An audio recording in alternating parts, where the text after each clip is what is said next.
Hypnotic language. Does it work that well? Can you really influence somebody's thoughts without their consent or with their consent?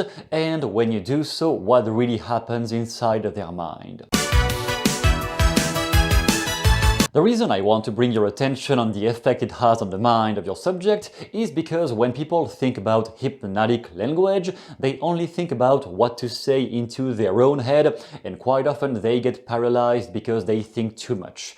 They have too many thoughts, they want to say too many things at the same time, and they are lost, and then they disconnect from the mind of their subject.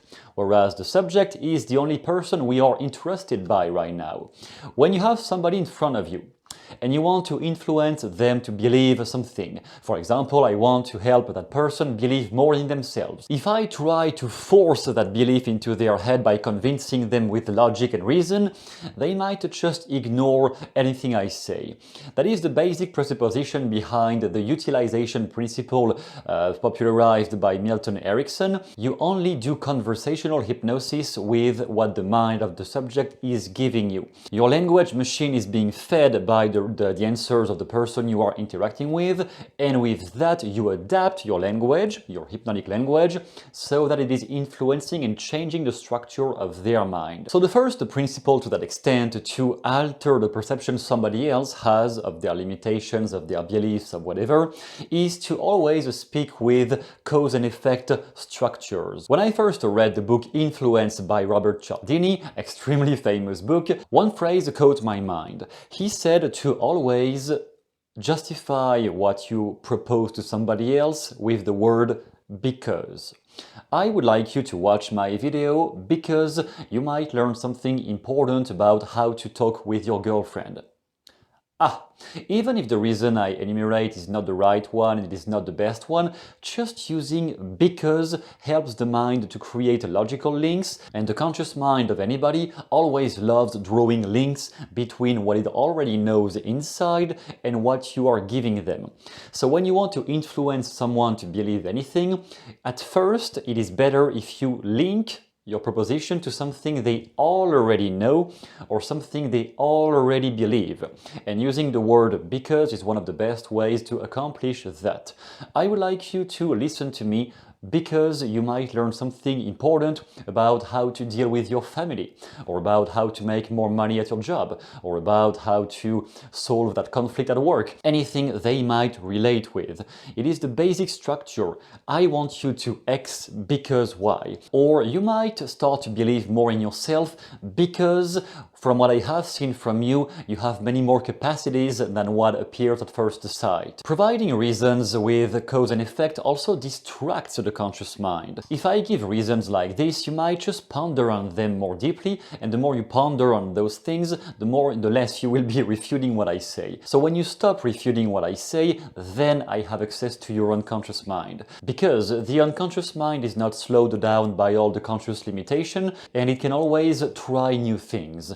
And when we want to influence somebody deeply, the main thing we want them to do is to try something new. If they have been limited for 20 years, we want them to try the one thing they haven't tried for 20 years that can make them get better. So you know you have used enough mental distractions and got their conscious mind to shut down when they are just purely responsive with their entire body language, and they have stopped for the past few minutes to argue with you. They stopped contradicting with, yes, but this, but. They stop contradicting, they are just like this, just responding to you non-verbally as if everything you say was pure gold.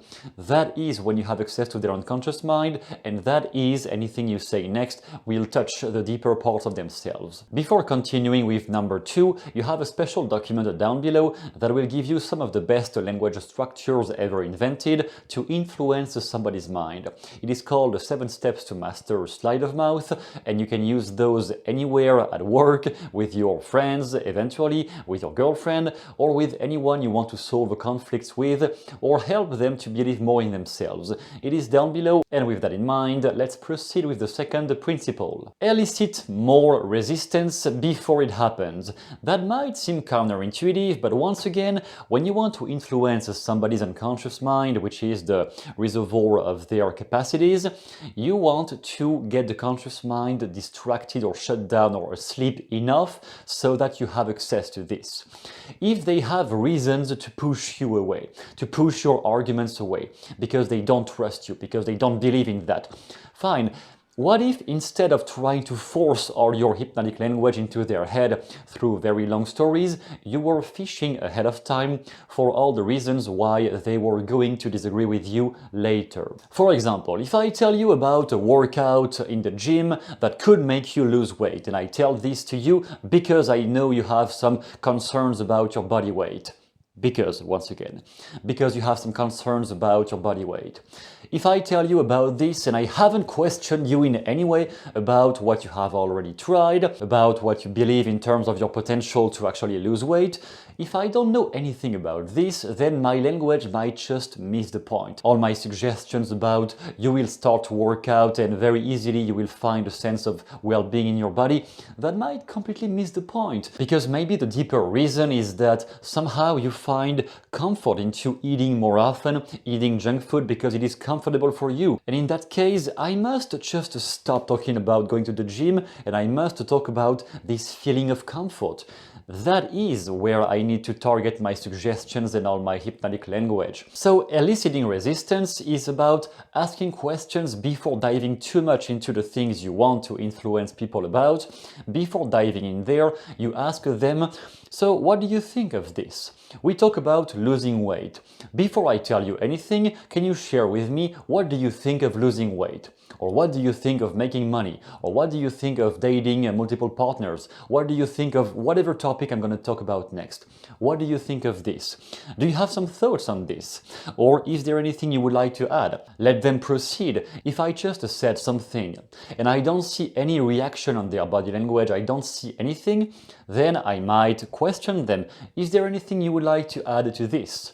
And there I give them an invitation for firing off all of their conscious blockages, all the reasons why they think it is not possible, why they think it is not going to work for them, because they have an excuse, because it doesn't work for me, because my friends are not like this, because whatever.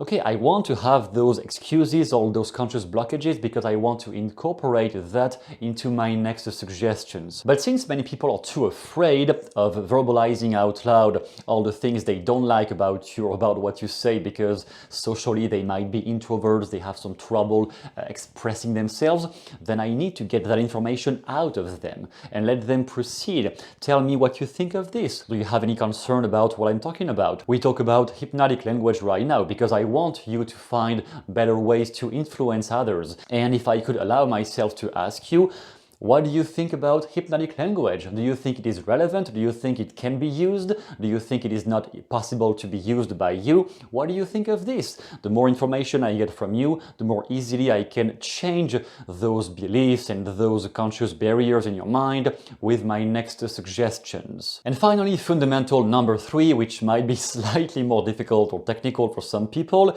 eventually, is to always incorporate the value system of the person you are interacting with into your suggestions or into your language patterns.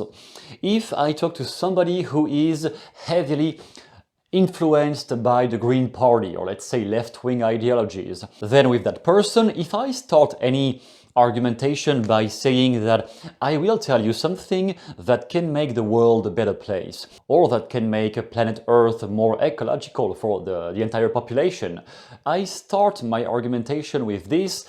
It is easier to get in other ideas if I start with that opening statement than if I start from the get-go by trying to oppose my worldview to theirs. On the other side, if I talk to somebody who is heavy right-wing in their thinking, then I would start, for example, by talking about, I want to tell you how to improve security in people's lives, because the life of our children is not safe these days. And I want to tell you something that eventually could help you and everyone to get more security for the kids. then I get the attention of the person more easily, and I can keep translating all my language with the values they have. Nowadays, it gets easier to identify people's values because political ideologies are so influenced on social media everywhere that just by the way somebody is dressed, you can already get kind of a sense of where they fit in terms of politics, in terms of religion, in terms of gender ideology, whatever it is.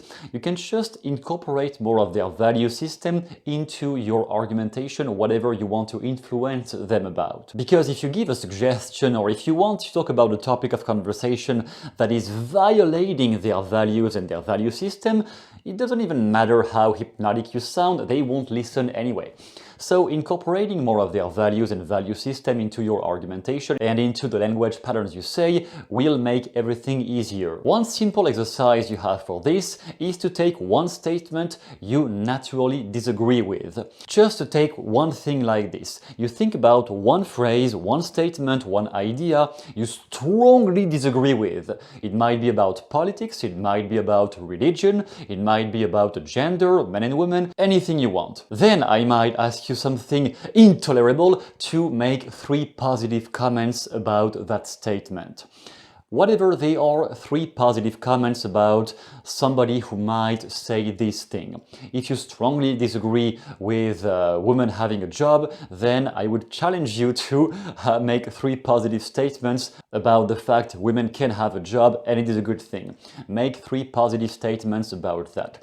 The reason behind this is when you can translate your language with the values incorporated into somebody's head, then anything else you say will bypass their conscious barriers easily. As a reminder, you have the 7 steps to master sleight of mouth down below if you want to put all of that into use, if you want to figure out how hypnotic language can be used in your everyday conversations. You will be able to use them as soon as tonight or tomorrow eventually on the first person you want to influence positively. It is down below, you can download this right away. Thank you very much for watching and see you soon in the next video.